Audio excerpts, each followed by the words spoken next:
You know that you want to become fluent in English, but what does that mean? There are two parts to fluency: knowing the language and knowing how to produce the language. Being fluent means that you can use the English language comfortably. You can communicate freely and have conversations with native speakers without constantly looking for help. Fluency can also be seen in how you speak. You can know plenty of English vocabulary, but if you have to pause or repeat a lot when speaking, your fluency might not be so obvious to someone. If you speak very slowly or in a very flat, unemotional manner, then you won't sound very fluent either. On the other hand, sounding fluent doesn't mean you actually are speaking good English. To be fluent in English, you need to master both the language and how you speak it. There's often an expectation that you must know a certain number of words for fluency, but it's important to remember that you can't just study the words and grammar.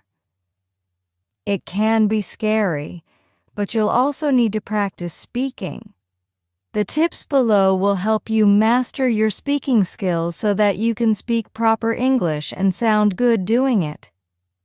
Don't forget how important both features of fluency are. To read about how many words you need to know to be considered fluent. Studying English for an hour once a week isn't usually enough to make any real progress. The best way to quickly improve your English is to spend at least a few minutes practicing every day. There's a special language learning method called immersion. With immersion, you try to surround yourself with the language as much as you can in your day-to-day activities. You want English to become part of your daily schedule so that you're frequently learning and practicing until it becomes natural to hear and speak the language. You can create immersion in a lot of fun, creative ways, besides just constantly studying English from a book or a course. You can switch your phone settings to the English language. You can start watching and listening to English movies and songs, keep an English diary, or volunteer in a place where English is required. Immerse yourself in English as much as possible every time you study. Challenge yourself to listen to, read, and even say things in English that you think might be too difficult for you. If you want to speak English fluently, you need to make it an essential part of your everyday life. Watching authentic movies and videos can help with this, by exposing you to the natural sounds of the language. Sometimes you can find patterns in English grammar, but other times English doesn't make sense at all. For example, why are read, pronounced read, and read, pronounced read, the same word, but said differently depending on whether you're speaking in the past or present tense? Or why is mice the plural of mouse, but houses is the plural of house? Unfortunately, there are many exceptions to English rules. It's easy to get stuck on learning how to speak English properly if you try to find a reason for everything. Sometimes English is just weird, so the best thing to do is just memorize the strange exceptions and move on. Listen carefully when someone asks you a question in English and you'll answer perfectly every time. If someone asks you a question and you're not sure how to answer, start by thinking about the words used in the question. The person has already said most of the words you need to make your answer. Instead of just memorizing English grammar, start to look for patterns like this one. There are a lot of simple ways to cheat and make it easier to remember the right words. Speaking English fluently means being able to express your thoughts, feelings, and ideas. Your goal is to speak English in full sentences, so why not learn it in full sentences? You'll find that English is more useful in your everyday life if you study whole phrases, rather than just vocabulary and verbs. Start by thinking about phrases that you use frequently in your native language, and then learn how to say them in English. True English fluency is about more than just vocabulary and grammar. If you can figure out intonation, body language, and gestures, you'll really look and sound like a native speaker. Intonation is the rise and fall or tone changes in how a person speaks. Body language is how a person uses their own body to support or go against what they mean. Gestures are hand and body movements that work together with what someone is saying. It's not easy to learn these three things because they seem very natural. One way to learn is to just watch how native English speakers communicate with each other. One way to study these aspects of the language is by hiring an English teacher if that's in your budget. Another is watching YouTube videos if you can avoid getting distracted with other videos. You can practice speaking English even when you're texting people. Just speak your texts instead of typing them. You may need to change your settings to enable speech to text first. Then find the speech option on whatever keyboard you're using. Often you just need to tap a microphone icon on the right side of the keyboard. Start speaking and your words will appear on the screen. No one hears you talk, but you still get practice. Pretty good deal, huh? But what if most of your communication is with friends and family in your native language? Microsoft Translator has a way around this. Check to see if your native language is included in Microsoft's Conversations feature. If it is, you can speak out loud in English and have your words automatically translated into text in your native language. Your chat partner can speak in your native language and have their words show up for you in English. This way you get English speaking and reading practice while having the conversations you'd be having anyway. Think about all the things you might do that have a beginning, a middle, and an end. For example, following a recipe when cooking dinner or putting together a piece of furniture. Try writing out instructions for a process in English and make them as simple as possible. Once you have your instructions, follow them. In the meantime, say what you're doing out loud. For example, now I'm cutting up the onions. Uh-oh, my eyes are starting to water. A more challenging version of this would be to keep an audio diary. Record yourself on your phone describing your day or a specific experience from beginning to end. This would force you to learn words that you often use in everyday life or think about, and you'll also get more comfortable with speaking smoothly. You might miss out on opportunities to practice English speaking if you just can't think of anything to say. An easy solution to this is to memorize conversation starters or ideas for beginning conversations. You can find lots of these online. For example, here's a list of 250 conversation starters from Conversation Starters World. Of course, you wouldn't want to use all of these at any moment. It would probably seem weird if you just walked up to someone and said, "What 3 words best describe you?" But memorizing some ideas will help you feel better about talking to people in casual situations or to keep conversations going when talking to exchange partners. To really learn English speaking, you need to learn how to express yourself in English. Even if you have ideas for conversations, it can be hard to know how to put them into your own words. You can practice this by participating in conversations online, posting on social media, leaving comments on articles or writing reviews are all good approaches. Goodreads is a site where people leave their thoughts about books they've read. Writing about books and movies is always a nice way to practice sharing your opinions in English because they give you a lot to think about. But if you don't have time to do this, there are simpler options. Watch a short video on YouTube and leave a comment underneath it. Post short opinions on Twitter about anything. There are many options for practicing your English skills before you speak out loud. To improve your speaking, you can ask directly for feedback. Since you usually can't do this with casual conversations, it might be worth setting up a language exchange where you can ask the person to tell you directly if any of your sentences sound awkward or unnatural. There are even apps for this, like Go Correct, where you can connect with English teachers. HelloTalk also allows you to chat or voice call in English. And then your conversation partner will literally mark out your mistakes. For self-studying, you can work on your grammar and sentence constructions when speaking by typing out a simple message or paragraph.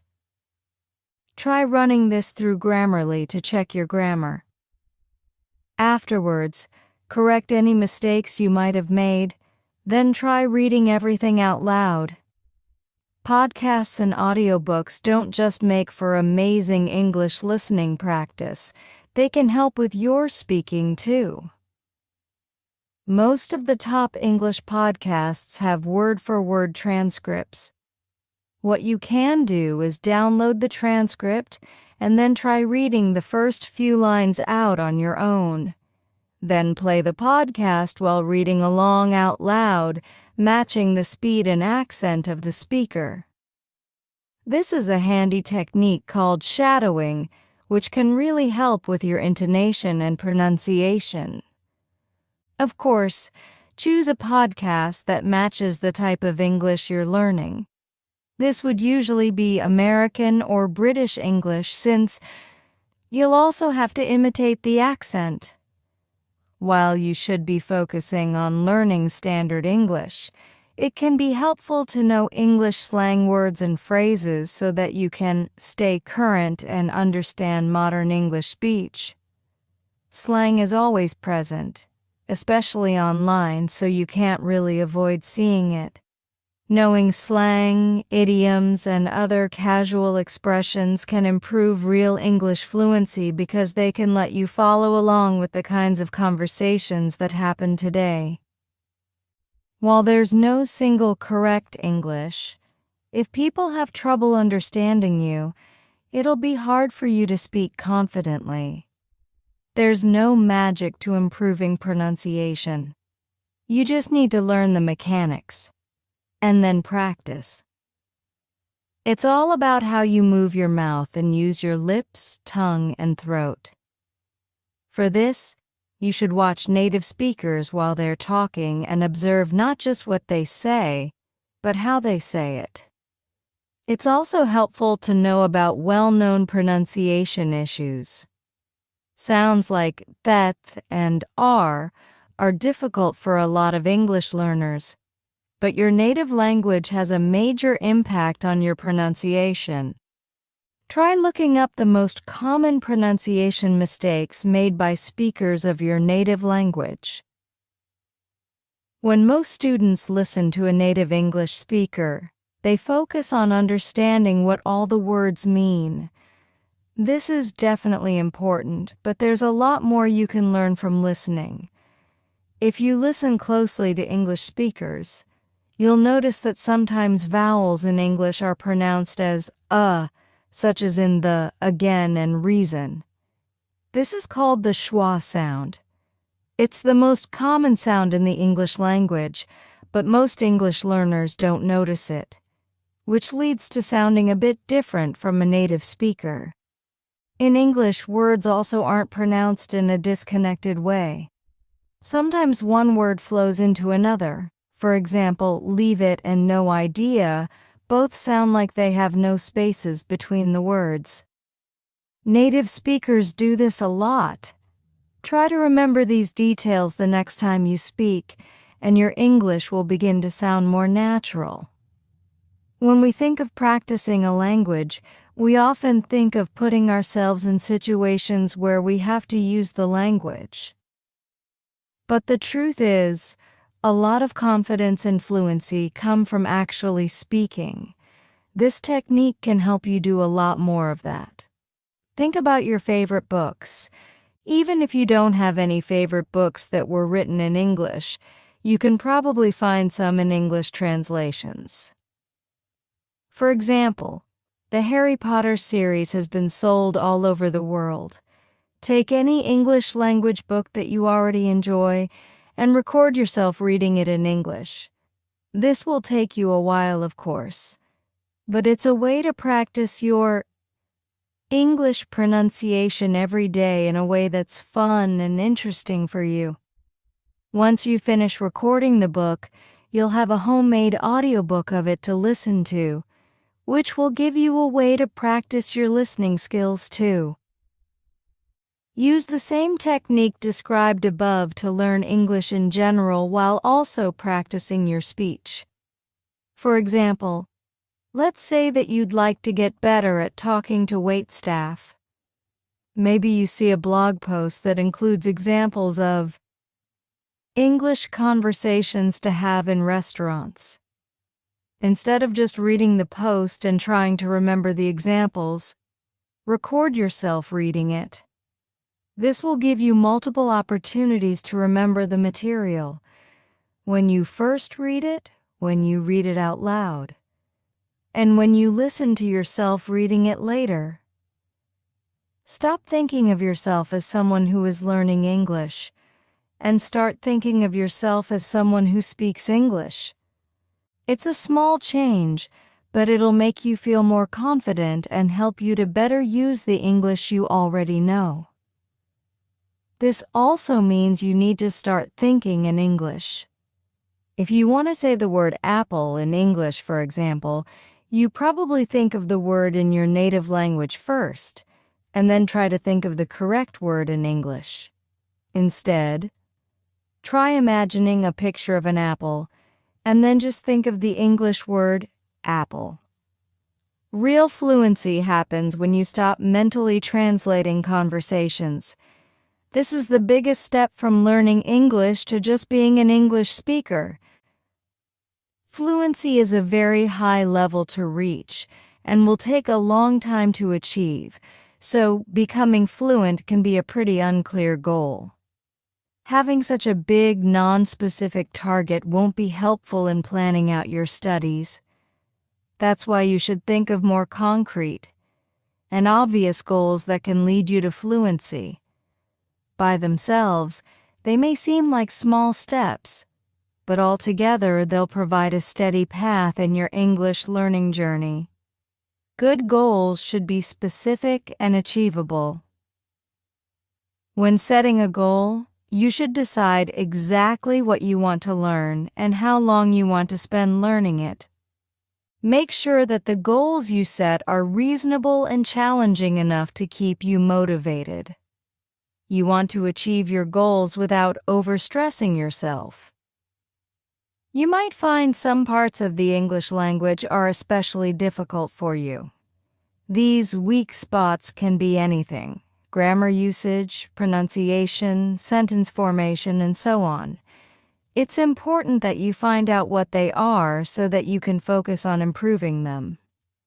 English does have a lot of tricky features, and some can be even trickier depending on your native language. Pay attention to what you're having problems with and dedicate more studying to it.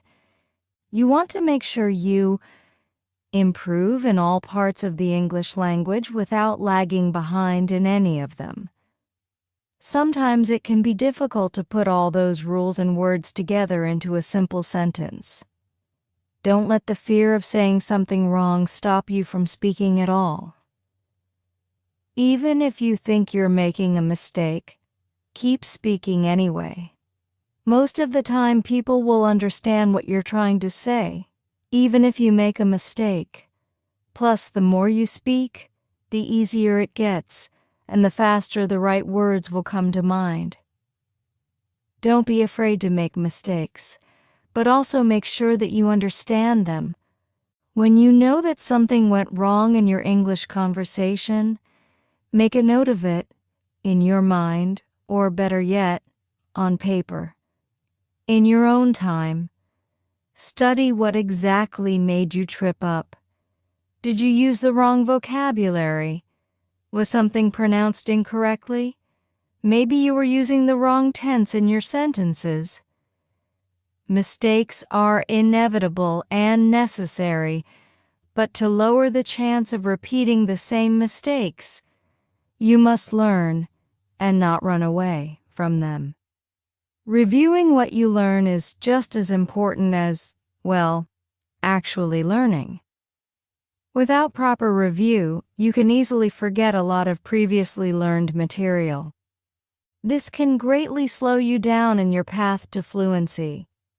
Because advanced English constantly builds upon basic, easier concepts. That's why you must frequently test your skills. You can review your learning in a number of different ways. You can make your own vocabulary quizzes, do translation exercises, or have quick training sessions with a speaking partner. There are also online resources that you can use for review. You should also think about when to review. Maybe you want to review right after you finish a new topic, or after completing a whole unit of study. Or maybe you want to be extra studious and just review every time you study English. Your reviews and tests will help you see your progress in English. Seeing how much you've improved can greatly increase your motivation to learn. There's an expression in English, use it or lose it, which basically means if you don't practice an ability, you might forget it. This idea can be used to help you remember new English vocabulary. The best way to remember a new word is to use it right away so that it stays in your memory. When you learn a new word, try to say it in sentences a few times over the next week, and you'll be less likely to forget it. Sometimes you may learn a word or phrase that might not be immediately useful to you. It's okay to not focus on memorizing that vocabulary right away, especially if there are other more important things to learn. Aside from using new words on your own, there's a trick to remembering English vocabulary for good and making your reviews efficient. With spaced repetition, you review words at increasing intervals. For example, after you learn a new word, you might review it after a day. Your next review would then be in a week, then 2 weeks, and so on. If you keep it up, you'll avoid a common pitfall: learning new words, and then forgetting them. No need to keep track of this manually too. There are flashcard apps like Anki that make reviewing automatic, and many language learning apps with flashcards already have this feature. Speaking English confidently also means having a good grasp of grammar. While you can pick up grammar just from listening and reading a lot of English, studying grammar intentionally still helps. You'll probably have to memorize irregular verbs, which aren't very predictable when they change tenses. Other tricky grammar topics include subject-verb agreement. For example, saying, "he smile," instead of the grammatically correct, "he smiles." Since it's easy to forget a new grammar concept, you can get it to stick faster in your mind with quizzes and exercises. Most grammar books, including English Grammar in Use and Practical English Usage, have exercises that you can work through. There are also tons of exercises and drills online about practically every grammar topic. While you should still devote some time to studying grammar, Don't worry too much about having to get it right all the time. The key to learning a language is finding a balance between studying and practicing. Speaking English fluently isn't the same as knowing perfect English grammar. Even native English speakers make grammar mistakes. Fluency is about being able to communicate. That's why it's also important to go out and practice your writing, reading, listening, and speaking skills in the real world. As you keep practicing, you can learn plenty of grammar rules along the way. When you're writing and saying your own sentences, focus on using the words you're already familiar with. You may want to use more difficult advanced English words to sound more fluent, but you should stay true to your skill level and keep practicing what you already know. Make sure that you're comfortable with the English you use, instead of just trying out new, unfamiliar words just because you want to. Doing so can lead you to say incorrect or strange things. Of course, you do want to learn more and more words and skills to advance. We recommend studying a new word for a little while in context, in sentences and videos, before you use it in real conversations. You don't have to only learn English from textbooks and teachers. Anyone who speaks English can help you practice. Imagine how you'd feel if someone asked you, in your native language, how to pronounce something. Would you be angry? No. You'd probably be happy to help, just like most English speakers are happy to help you. If you know any English speakers, whether it's a friend or coworker, take advantage of the opportunity to practice and learn from them. Make sure to also ask any specific questions you have and be open to feedback. Sometimes you have to throw money at the problem. This common English idiom means that sometimes you have to invest in your future. And because this future is about speaking English, it may be a wise investment to hire a personal language tutor. It's like having a teacher to yourself for hours at a time. You can ask literally any question you want and get an immediate answer. And you don't have to follow a textbook unless you want to. Tailoring learning materials to your own proficiency ensures that you're not overwhelmed by complex content or bored by material that is too basic. This approach promotes a balanced and gradual progression, allowing learners to build a solid foundation before advancing to more challenging concepts. Level 5. Appropriate resources also help learners stay engaged and motivated, fostering a positive learning experience. By gradually increasing the complexity of language input, learners can develop their skills in a systematic manner, leading to improved comprehension, vocabulary acquisition, and overall language proficiency. This isn't for everyone, I know, and there are many considerations you need to deal with before moving, but I can promise you this. There's no faster way to learn English than by being completely immersed in an English language culture. You've got lots to choose from.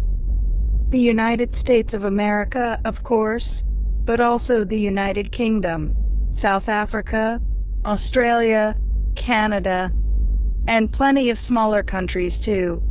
Antigua and Barbuda, the Bahamas, Barbados, Belize, Dominica, Grenada, Guyana, Ireland, Jamaica, Malta, New Zealand, St. Kitts and Nevis, St. Lucia, St. Vincent and the Grenadines, and lastly, Trinidad and Tobago. Thinking ahead about potential topics, relevant vocabulary, and common phrases allows you to feel more confident and prepared during conversations. This proactive approach helps alleviate anxiety and enhances your ability to express yourself more effectively. Pre-planning also encourages you to anticipate potential challenges in communication, enabling you to strategize solutions in advance.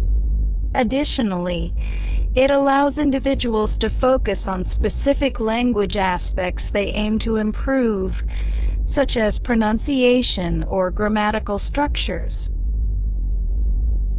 If you remind yourself each day why you're learning English, you'll be much more likely to stick with it. So write it down, put it on your bathroom mirror or fridge, and think about this reason every day. Believe me, it works.